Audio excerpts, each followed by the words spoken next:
Last এপিসোডে আমরা দেখেছিলাম শাইয়ান তার লাইভ স্ট্রিমিং করে অনেক বেশি ফেমাস হয়ে গেছে। আর একদিন যখন মিংমিং শপিং এর জন্য বের হয় তখনই তাকে ইয়ে ফ্যামিলির এক মেম্বার কিডন্যাপ করে নিয়ে যায়। এটা জেনে শাইয়ান অনেক বেশি রেগে যায় আর এর সাথে সে তাদের হাইডিং স্পটে গিয়ে তাকে সেখানেই মেরে ফেলে। সবশেষে শাইয়ান তাদের সবাইকে একটা স্কিল শেখানোর জন্য তৈরি হয়ে যায়, যার নাম জয়েস অফ সেলেস্টিয়াল ডিমন। এই এপিসোডের শুরুতে আমরা দেখতে পাই শাইয়ান সেই ঘোস্টদের উপর চিল্লাচ্ছে আর বলছে, তোমরা সবাই এক লাইনে চলে আসো।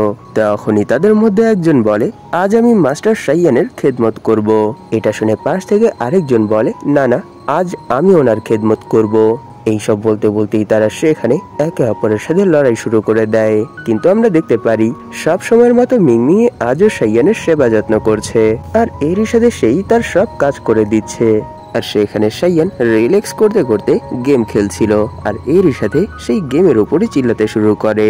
তখনই সেখানে মিংমিং বলে, সত্যি তোমরা আমাকে এত কঠিন একটা কাজ দিয়ে এখানে বসে বসে গেম খেলছো আর এনজয় করছো। এটা শুনে শাইয়ান বলে, কি তোমাকে কে এত হার্ড কাজ দিয়েছে? আমি তো তোমাকে শুধু আমাদের গেটের সামনে বসতে বলেছিলাম, আর যদি এখানে কোনো পার্সন আমার স্কিল শিখতে আসে তাহলে তাদেরকে আমার জয়েস অফ সেলেস্টিয়াল ডিমন এই স্কিলটা দিয়ে পাঠিয়ে দিতে বলেছিলাম। তাহলে বলো, তুমি এই ছোট কাজটা করতে করতেও এত বেশি ক্লান্ত কি করে হয়ে গেছো? তখনই আমরা সেখানে মিংমিংকে অনেক বড় একটা গাড়ি টেনে নিয়ে আসতে দেখতে পাই। সে বলে, হ্যাঁ আমি শুধু এই কাজটাই করেছি। নিশ্চয়ই আপনি জানেন যদি কেউ কোনো কিছু নেয় তাহলে সে এর বদলে কিছু না কিছু তো দিয়ে যায়। এখানে আপনার এই স্কিল নেওয়ার জন্য অনেকগুলো ফিজিক্স এসেছিল, এমনকি তারা এই সিটি আর এই দেশের অনেক বড় বড় ফিজিক্স ফ্যামিলি ছিল। আর এই সব ফ্যামিলির মধ্যে ইয়ে ফ্যামিলিরও মেম্বার এসেছিল, তারাও এখান থেকে সেই স্কিলটা নিয়ে গেছে। সত্যি আমরা মনে হয় বেঁচে গেছি, কারণ তারা এখনো এই জিনিসটাই জানতে পারেনি যে তাদের ইয়াং মাস্টারকে কে মেরেছে। এরই জন্য তো সে এখানে আমাদের উপর অ্যাটাক করার জন্য আসেনি, আমাদের কাছ থেকে শুধু এই স্কিলটা কালেক্ট করার জন্য এসেছিল। আর যারা এখান থেকে আপনার সেই স্কিলটা নিয়ে গেছে তারা এর বদলে আমাদেরকে অনেকগুলো আইটেম দিয়ে গেছে। যদিও সেই সব আইটেম আপনার কোনো কাজেই আসবে না, কিন্তু এর মধ্যেই কিছু আইটেম আমি আপনার জন্য বাছাই করে রেখেছি যেগুলো আপনার কাজে আসবে। এই সব শুনে শাইয়ান তাকে সেই আইটেমগুলো সম্পর্কে জিজ্ঞেস করে। তখন মিংমিং বলে, হ্যাঁ আমি যেরকমটা বলেছি যে সেই আইটেমগুলোর মধ্যে কিছু আইটেম আপনার কাজে আসবে। এটা বলেই সে সেখানে 4টা স্ক্রল বের করে আর বলে, এই স্ক্রলগুলোর সাহায্যে একজন পার্সন তার গার্ডিয়ান স্পিরিটের প্রবলেম সলভ করতে পারবে। যেমন যদি কোনো পার্সনের গার্ডিয়ান স্পিরিটের ভেতর সোল না থাকে, অথবা সেই গার্ডিয়ান স্পিরিট কারোর কথা না শোনে, এমনকি তার ভেতর যদি কোনো ইমোশন না থাকে, সেই প্রবলেমগুলোই এই স্কিলগুলোর সাহায্যে সলভ করা যাবে। তখনই শাইয়ান মিংমিং এর দেওয়া সেই স্পেলগুলো দেখতে শুরু করে, যেখানে spirit casting, soul fixing, theory of guardian spirit আর সবশেষে একটা স্পিরিট গার্ডিয়ানের সাথে তার মাস্টার বন্ডিং এর অনেকগুলো পদ্ধতি, যার সাহায্যে মাস্টার তার স্পিরিট গার্ডিয়ানকে কন্ট্রোল করতে পারবে। এই স্কিলগুলোর নাম পড়ে শাইয়ান ভাবতে শুরু করে, সত্যি এই ওয়ার্ল্ডের যতগুলো স্কিল আছে সবগুলোই অনেক বেশি ট্রিকি। আমি আগেও অনেকবার এই ওয়ার্ল্ডের টেকনিকগুলো শেখার চেষ্টা করেছি, কিন্তু আমি পড়া তো দূরের কথা তাদের স্টাইলই বুঝতে পারি না। কিন্তু এই স্কিলগুলোর নাম দেখে মনে হচ্ছে যে এই স্কিলগুলো আমাকে আমার গার্ডিয়ান স্পিরিটের সাথে আরো ভালো এক বন্ডিং ক্রিয়েট করতে সাহায্য করবে। এতে করে নিশ্চয়ই আমার পাওয়ারও আরো অনেক বেশি বেড়ে যাবে। আর এখন যেহেতু আমার হাতে আর কোনো কাজ নেই, আমার কাছে অনেক সময় বেঁচে আছে, তাই আজ থেকেই আমি এই স্কিলগুলোর প্র্যাকটিস করতে শুরু করে দেই। তখনই সিন এর কিছুদিন পর শিফট হয়, যেখানে আমরা দেখতে পারি শাইয়ান সেই 4টা স্কিলই শিখে ফেলেছে। আর আমরা জানি শাইয়ানের সিস্টেমে একটা অপশন আছে যার সাহায্যে সে অনেকগুলো স্কিল একসাথে মার্জ করে একটা স্কিলে কনভার্ট করতে পারে। আর যেহেতু সে এই সবগুলো স্কিল শিখে ফেলেছে, তাই তার সিস্টেমেও এই স্কিলগুলো মার্ক হয়ে গেছে। তখন শাইয়ান এই 4টা স্কিলকে তার সেই কম্বাইন অপশনের সাহায্যে কম্বাইন করে ফেলে।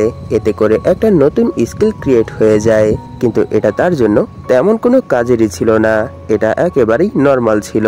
তখন সে তার অরিজিন পয়েন্ট ইউজ করে সেই স্কিলটাকে ম্যাক্স করে তাকে এক্সট্রা লেভেলেও নিয়ে যায়।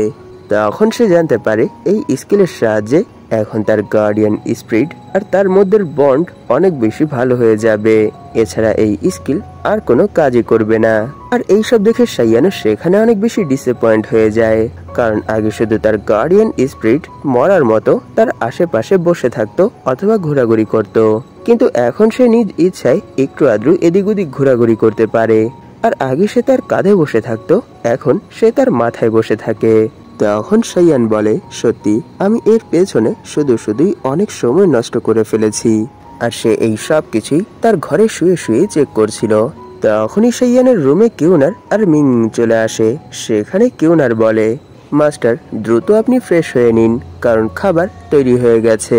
আর যখনই তারা সেই রুমে প্রবেশ করে তখনই সাইয়ানের গার্ডিয়ান স্পিরিট তার মাথা থেকে উড়ে তাদের আশেপাশেই ঘোরাঘুরি করতে শুরু করে। এই জিনিসটা দেখে তারা দুজনই অনেক বেশি শক হয়ে যায় আর বলে, দেখো এখন তো মাস্টারের গার্ডিয়ান স্পিরিট আর মরার মতো পড়ে থাকে না, সে তার ইচ্ছে মতো এদিক ওদিক ঘোরাঘুরি করতে পারছে। সত্যি তিনি তো শুধু 2 মাসের মধ্যেই অনেক বেশি ইমপ্রুভমেন্ট করে ফেলেছে। এইসব শুনে সাইয়ান ভাবছিল, কচু করেছি আমি। এই 2 মাস সময় আমি এই ফালতু একটা স্কিলের পেছনে খরচ করেছি, আর এই স্কিলটাকে এই লেভেলে নিয়ে আসতে আমাকে আমার 800 অরিজিন পয়েন্ট খরচ করতে হয়েছে। কিন্তু এর বদলে আমি কি পেয়েছি? কিছুই না। শুধু তার সাথে আমার বন্ডিং আগের থেকে ভালো হয়ে গেছে, আর এরই সাথে আমি তার ইমোশন বুঝতে পারি। এই দুটো জিনিস ছাড়া আর তো কিছুই হয়নি। সত্যি আমি এই অরিজিন পয়েন্টগুলো যদি এই ফালতু একটা স্কিলের পেছনে খরচ না করতাম, তাহলে এর সাহায্যে আমি আমার ফিঙ্গার অফ ফ্লাওয়ারি সর্ড এই স্কিলটাকে লেভেল 4 এ নিয়ে যেতে পারতাম। এইসব ভাবতে ভাবতেই সেখানে সাইয়ানের কিছু মনে পড়ে, আর এরই সাথে সে সেখানে মিংমিংকে জিজ্ঞেস করে, হেই আমি তোমাকে গার্ডিয়ান অফ রিবাউন্ডজেন এই স্কিলটাকে শিখতে দিয়েছিলাম, আর এরই সাথে তোমাকে সেই সবগুলো টেকনিকও দেখিয়ে দিয়েছি। তাহলে বলো তোমার প্রোগ্রেস কতটুকু হয়েছে? এটা শুনে মিংমিং অনেক বেশি ঘাবড়ে যায় আর বলে, সত্যি এই স্কিলটা অনেক বেশি কঠিন। আমি যতই ট্রেনিং করছি ততই আমার কাছে আরো বেশি কঠিন মনে হচ্ছে। তাই আমার মনে হয় না এত কঠিন একটা টেকনিক আমার জন্য সুটেবল হবে। তাই প্লিজ আপনার কাছে কি এর থেকে সহজ কোনো টেকনিক আছে যেটা শিখে আমি নিজেকে স্ট্রং করতে পারবো? তার এইসব কথা শুনে সাইয়ান সেখানে অনেক বেশি রেগে যায়, আর এরই সাথে সে সেখানে তার উপর চিল্লাতে বলে, ইউ বাস্টার্ড, আমি তোমাকে একটা স্কিল শিখিয়ে দিয়েছি, আর এরই সাথে এই স্কিলটাকে শুরু থেকে শেষ পর্যন্ত একেবারে ভেঙে ভেঙে বুঝিয়ে দিয়েছি। এরপরও তুমি এই স্কিলটার প্র্যাকটিস করছো না। যদি এভাবেই চলতে থাকে তাহলে তোমাকে যে কেউ এসে কিডন্যাপ করে নিয়ে যাবে, আর এরই সাথে তোমাকে টর্চার করে তোমার কাছ থেকে সবকিছু নিয়ে নেবে। তাই দ্রুত আমি তোমাকে যেই স্কিলটা দিয়েছি সেই স্কিলটার প্র্যাকটিস করো, নয়তো আমি এখানে তোমার অবস্থা অনেক বেশি খারাপ করে ফেলবো। এইসব শুনে মিংমিং সাইয়ানকে সেলুট করে সেখান থেকে পালিয়ে যায় আর বলে, হ্যাঁ আমি আবার প্র্যাকটিস করার জন্য যাচ্ছি। এইসব দেখে সাইয়ান সেখানে তার প্যাচার মুখ টানতে টানতে বলে, সত্যি কত অ্যানোয়িং একটা মেয়ে। আমি বুঝতে পারি না এরকমই কিছু পার্সন সব সময় কেন আমার কাঁধে এসে পড়ে। এইসব কিছু দেখে সেখানে কিউনার হাসতে শুরু করে। তাকে সেখানে হাসতে দেখে সাইয়ান জিজ্ঞেস করে যে এখানে ফানি কি ছিল যার জন্য তুমি এখানে হাসছো? এটা শুনে কিউনার বলে, যদিও আপনি উপরে তার উপর অনেক বেশি রেগে থাকেন, কিন্তু ভেতরে ভেতরে আপনি তার জন্য অনেক বেশি পরোয়া করেন, কারণ আপনি তাকে এই ডিফেন্স স্কিল এই জন্য শিখতে বলছেন যাতে করে সে নিজেকে এনিমিদের হাত থেকে প্রোটেক্ট করতে পারে, আর যাতে কখনোই লাস্ট টাইমের মতো তাকে কিডন্যাপ হতে না হয়। আপনার তার প্রতি এই কঠিন বিহেভিয়ার দেখে আমি এই জিনিসটা বুঝতে পেরেছি যে আপনি কত ভালো একজন পার্সন। তাই আপনি কোনো টেনশন করবেন না, আমি তার উপর নজর রাখার জন্য যাচ্ছি।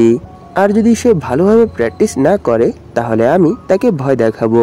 এটা শুনে সাইয়ান বলে, ঠিক আছে তুমি তাকে টাকার ভয় দেখাবে, যে যদি সে ঠিক করে প্র্যাকটিস না করে তাহলে আমি তাকে কোনো টাকা দেব না, তাহলে দেখবে সে অনেক ভালোভাবে প্র্যাকটিস করবে। এইসব শুনে কিউনারও এর জন্য এগ্রি হয়ে যায় আর সে সেখান থেকে চলে যায়।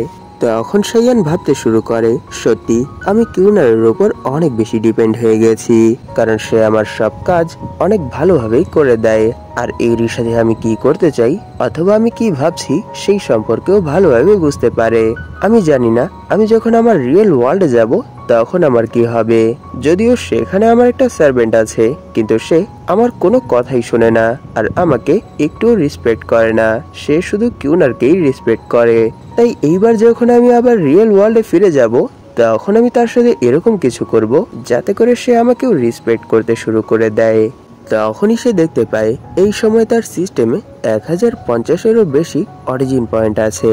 এটা দেখে সে বলে, আমার কাছে এই সময় অনেকগুলো অরিজিন পয়েন্ট আছে, তাহলে চলো এখন এখানে ফিঙ্গার অফ ফ্লাওয়ারি সর্ড এই স্কিলের একটা লেভেল আপ করে নেওয়া যাক।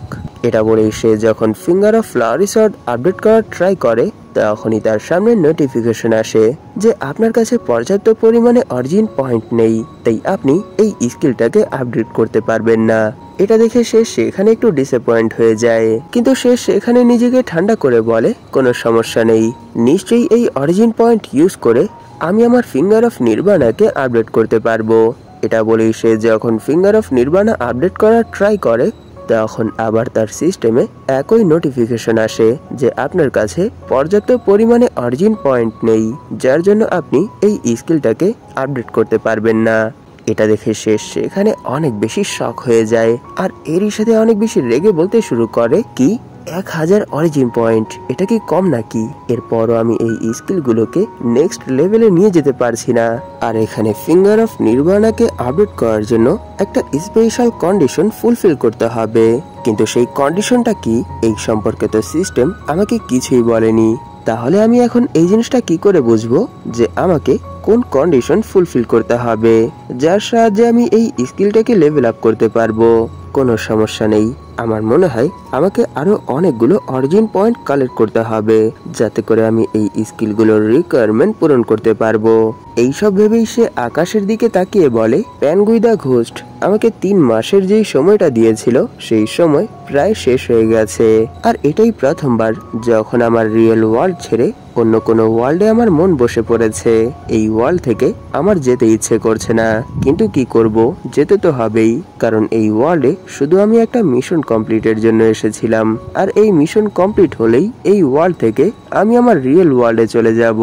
কিন্তু এই ওয়ার্ল্ডে আমি অনেক অল্প সময়ের মধ্যেই অনেকগুলো অরিজিন পয়েন্ট কামিয়ে ফেলেছিলাম, তাই আমার মনে হয় আমাকে আমার রিয়েল ওয়ার্ল্ডে ফেরার আগে কোনো না কোনো ভাবে আরো অনেকগুলো অরিজিন পয়েন্ট গেইন করতে হবে, তাহলেই আমার এই ওয়ার্ল্ডের জার্নি সফল হবে। তখনই সিন একটা ভুতিয়া প্যালেসের উপর শিফট হয়, আর সেই প্যালেসের সামনে অনেকগুলো মানুষ দাঁড়িয়ে ছিল। তখনই আমরা জানতে পারি ইং আর ইয়াং ফ্যামিলির প্যাট্রিয়াস এখানে তাদের অনেকগুলো মেম্বার নিয়ে চলে এসেছে। তারা দুজনই এই শহরের সব থেকে বড় ফিজিক্স ফ্যামিলি। সেখানে ইয়াং ফ্যামিলির প্যাট্রিয়াস ইং ফ্যামিলির প্যাট্রিয়াসকে বলে, সত্যি অনেক সময় পর আবার আমাদের দেখা হলো, কিন্তু আমি তোমার ছেলেকে অনেক সময় ধরে দেখিনি, তোমার ছেলে কোথায় চলে গেছে? এটা শুনে ইং ফ্যামিলির প্যাট্রিয়াস বলে, আমি জানি না সেই লিটল ব্রেড কোথায় চলে গেছে, সে আমাদের বাড়ি থেকে প্রায় 2 মাস আগে বের হয়েছিল, এরপর থেকেই আমরা তার সম্পর্কে কিছুই জানি না, সে তো আমাদের সাথে কন্ট্যাক্টও করছে না। এটা শুনে ইয়াং ফ্যামিলির প্যাট্রিয়াস বলে, সত্যি ইয়াং জেনারেশনের মধ্যে এখন আর তেমন ম্যানার বেঁচে নেই, নিশ্চয়ই সে এই সময় ফ্যামিলির সব কথা ভুলে কোথাও না কোথাও মজা করছে। তখনই সেখানে শ্যান ফ্যামিলির প্যাট্রিয়াস চলে আসে। তাদের এইসব কথা শুনে সে বলে, হ্যাঁ সত্যি তোমার ছেলে অনেক বেশি ইয়াং, নিশ্চয়ই সে এরই জন্য ফান করতে করতে ফ্যামিলির কথাই ভুলে গেছে। এরকমটা তো হওয়ারই ছিল, কারণ তার এই সময় রক্ত গরম। কিন্তু আমরা তো জানি ইং ফ্যামিলির সেই ইয়াং মাস্টারের সাথে কি হয়েছে। শাইয়ান লাস্ট এপিসোডেই তাকে টপকে দিয়েছে, কিন্তু তারা তো এই সম্পর্কে কিছুই জানে না, যার জন্য তাকে নিয়ে এইসব কথা বলছে। তখন ইং ফ্যামিলির প্যাট্রিয়াস শ্যান ফ্যামিলির প্যাট্রিয়াসকে জিজ্ঞেস করে, তুমি এখানে কি করছো? এটা শুনে শ্যান ফ্যামিলির প্যাট্রিয়াস বলে, আমার তো এখানে আসতেই হতো, কারণ আমিও এই জিনিসটা জানি যে এখানে আজ কে অ্যাপিয়ার হবে, সেই পার্সনের এক দর্শন পাওয়ার জন্য তো আমার এখানে আসতেই হতো। আর 1 মিনিট, তুমি কি সেই নিউ ফিজিক্স শাইয়ান সম্পর্কে শুনেছো? আর তার ব্যাকগ্রাউন্ড সম্পর্কে কি তুমি কিছু জেনেছো? এটা শুনে ইং ফ্যামিলির মেম্বার বলে, হ্যাঁ আমি জেনেছি, তার ব্যাকগ্রাউন্ড অতটাও হাই না, শুধু আমরা এটা জানতে পেরেছি যে সে একটা এক্সট্রা অর্ডিনারি ফিজিক্স, কারণ তার কাছে এরকম কিছু স্কিল আছে যেই স্কিলগুলো আমরা আগে কখনোই দেখিনি, এমনকি আমরা সেই স্কিলগুলোর নামও কখনো শুনিনি। সত্যি আমি তো কখনো এই জিনিসটা ভাবতেও পারি না যে এরকম কিছু স্কিল ইউজ করে আমরা ভূতদের সাথে লড়াই করতে পারবো। আর সে এরকমই কিছু ইমপ্রেসিভ আর অনেক পাওয়ারফুল স্কিল আমাদেরকে শো করেছে। লাস্ট টাইম সে তার এক স্কিল আমাদের সবার সাথে শেয়ার করেছে।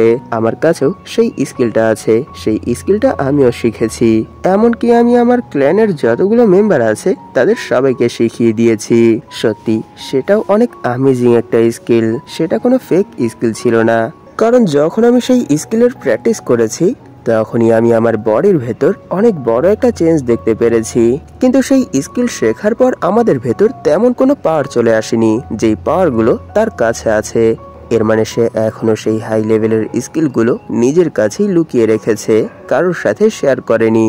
তখনই সেখানে ইয়ং ফ্যামিলির প্যাট্রিয়াস বলে, এখন থামো, কারণ আমরা এখানে আসার পর থেকেই শুধু সাইয়ানের সম্পর্কেই কথা বলে যাচ্ছি।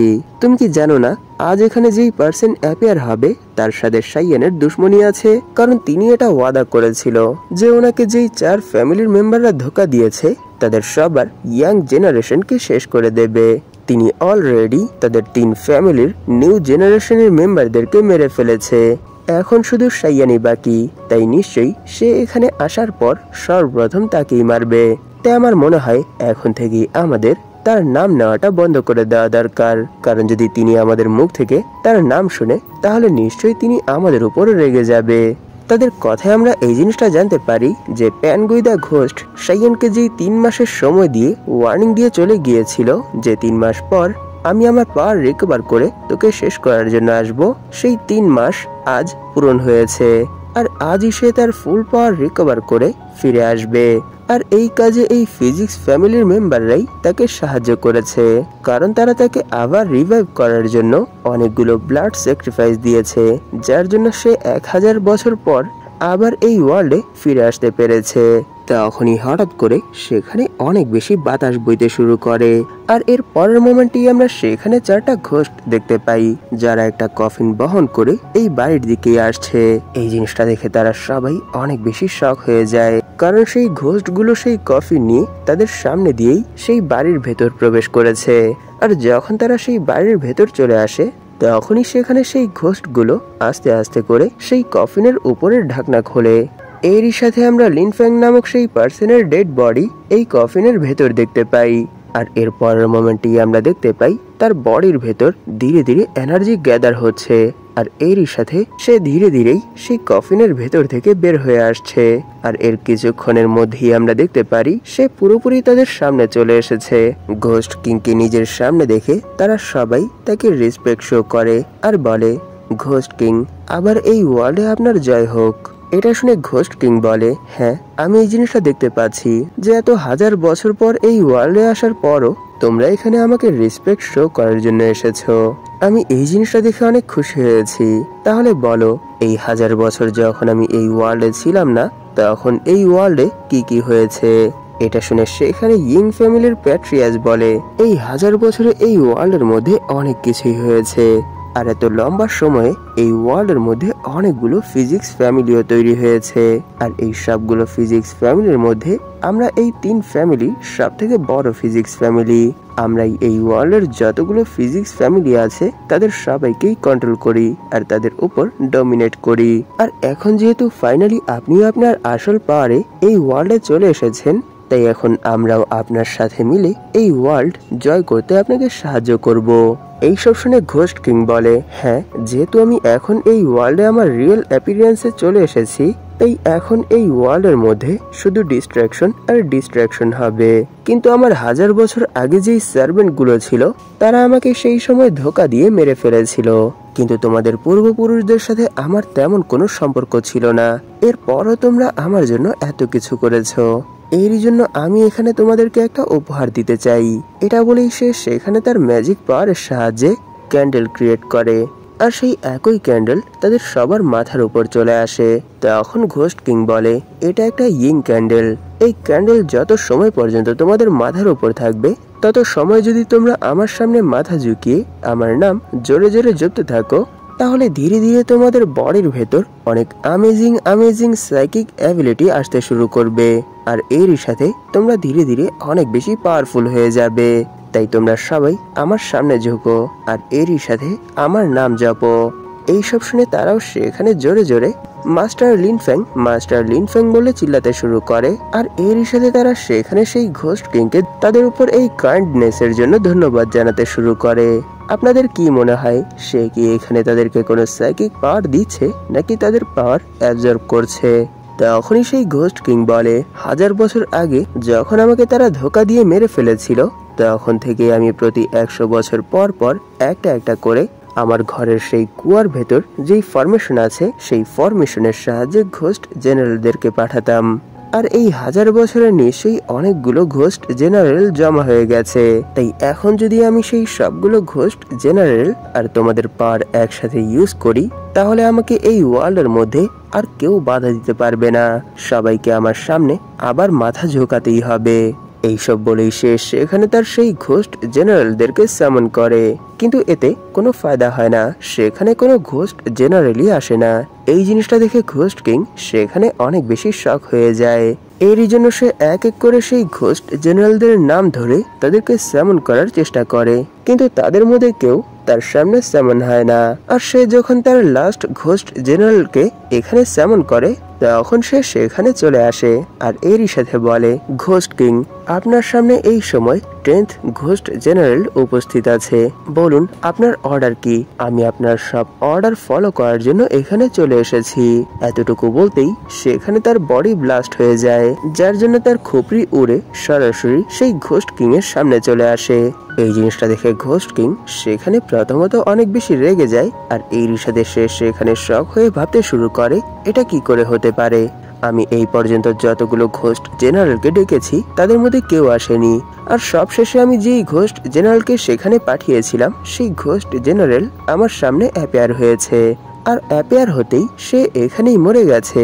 1 মিনিট, তাকে দেখে তো মনে হচ্ছিল যে সে এখানে কার সাথে ফাইট করে এসেছে, যার জন্য তার ভেতর যতগুলো ইয়াং এনার্জি ছিল সেই সব ইয়াং এনার্জি শেষ হয়ে গেছে, যেই এনার্জির সাহায্যে সে নিজেকে রিকভার করতে পারত। যেহেতু তার ভেতরের সেই হিলিং প্রপার্টি শেষ হয়ে গেছে, তাই সে এখানে আর নিজেকে রিকভার করতে পারেনি, এখানেই ব্লাস্ট হয়ে গেছে। কিন্তু এরকমটা কি করে হতে পারে? সে এই সময় কার সাথে ফাইট করেছে যার জন্য তার এই অবস্থা হয়েছে? সে যখন এই সব কিছু ভাবছিল, তখনই সে কারোর আওয়াজ শুনতে পায়, আর এরই সাথে আমরা দেখতে পাই সেখানে সাইয়ান চলে এসেছে। আর এরই সাথে সে বলে, সত্যি আমি প্রথম তো এই জিনিসটা বুঝতেই পারিনি যে সে কেন আমার সাথে ফাইট করতে করতেই হঠাৎ করে পালিয়ে গেছে। এর মানে ঘোস্ট কিং, তোমার বডি ফাইনালি রিকভার হয়ে গেছে। তাই তো বলি, কেন সে আমার সাথে ফাইট করতে করতেই হঠাৎ করে পালিয়ে গেছে। দেখো, আমার এই গার্ডিয়ান স্পিরিট, যদিও সে অনেক বড় এক ইডিয়েট, কিন্তু তার কাছেও এখন এরকম কিছু স্কিল চলে এসেছে, যার জন্য সে স্মেল করেই এই জিনিসটা বলে দিয়েছে যে এই সময় সেই ঘোস্ট কিং কোথায় পালিয়েছে। এরই জন্য আমি তাকে ফলো করতে করতে এখানে চলে এসেছি। দেখেছো আমার লাক কত ভালো, আমি এখানে একটা ইডিয়েটকে ফলো করতে করতে এসেছি, কিন্তু এখানে আসার পর আমি সেই ইডিয়েটদের কিংকেই পেয়ে গেছি। তাই ঘোস্ট কিং, যেহেতু আমি এখন এখানে চলে এসেছি, তাই এখন এখানে তোমারও স্টোরি ক্লোজ করার সময় চলে এসেছে। সাইয়ানের এই থ্রেটের সাথেই এপিসোড এখানেই শেষ হয়ে যায়। এখানে আপনাদের সাথে আমার একটা কথা আছে। আপনাদের মধ্যেই একজন কিছুদিন যাবত আমাকে বলছে যে ভিডিওগুলো একটু ছোট ছোট করে আপলোড করতে। আমার এতে কোনো সমস্যা নেই, আমি আপলোড করতে পারবো। এতে একটা আপনাদের ফায়দা হবে আর একটা লস হবে। লসটাই আগে বলি, যে একটা ভিডিও আমি 2 ভাগে ভাগ করে আপলোড করব, আর ফায়দা যেটা হবে সেটা হলো আমি প্রতিদিন ভিডিও আপলোড করব, আর সেই ভিডিওগুলো 10 থেকে 15 মিনিটের মধ্যেই হবে। এর থেকে বেশি ছোট অথবা বড় হবে না। কিন্তু যদি কোনো চ্যাপ্টার ছোট থাকে, তাহলে সেই চ্যাপ্টার একবারেই কভার করে দেব। তাই আমি এখন এখানে আপনাদের অপিনিয়ন চাচ্ছি যে আমি কি 2-1 দিন পর পর একটা করে চ্যাপ্টার রিলিজ করব, নাকি ডেইলি পার্ট করে ভিডিও আপলোড করব। যেহেতু সেই ভাই আমাকে অনেক দিন ধরে বলছে যে একটু ছোট ভিডিও আপলোড করতে, তাই আমি আপনাদের সামনে এই কথাটা তুলে ধরেছি। যদি আপনাদের মধ্যেই 4 থেকে 5 জন সেই ভাইয়ের সাথে এগ্রি হন, তাহলে আমি নেক্সট চ্যাপ্টার থেকে এভাবেই ভিডিও আপলোড করব, যেমনটা আমি ব্ল্যাক ক্লোয়ারের সময় করতাম, ডেইলি একটা করে ভিডিও। কিন্তু সেই ভিডিওগুলো 20-25 মিনিটের হবে না, 10 থেকে 15 মিনিটের মধ্যে হবে। তাই প্লিজ আপনারা আপনাদের মতামত জানাবেন, এতে করে আমার নেক্সট ভিডিওগুলো তৈরি করতে সাহায্য হবে। তাই আজ আর এখানে কোনো এক্সট্রা কথা না বলে ভিডিও এখানেই শেষ করছি। ধন্যবাদ আপনাদের এই পর্যন্ত দেখার জন্য। তাহলে দেখা হবে এর পরের এপিসোডে।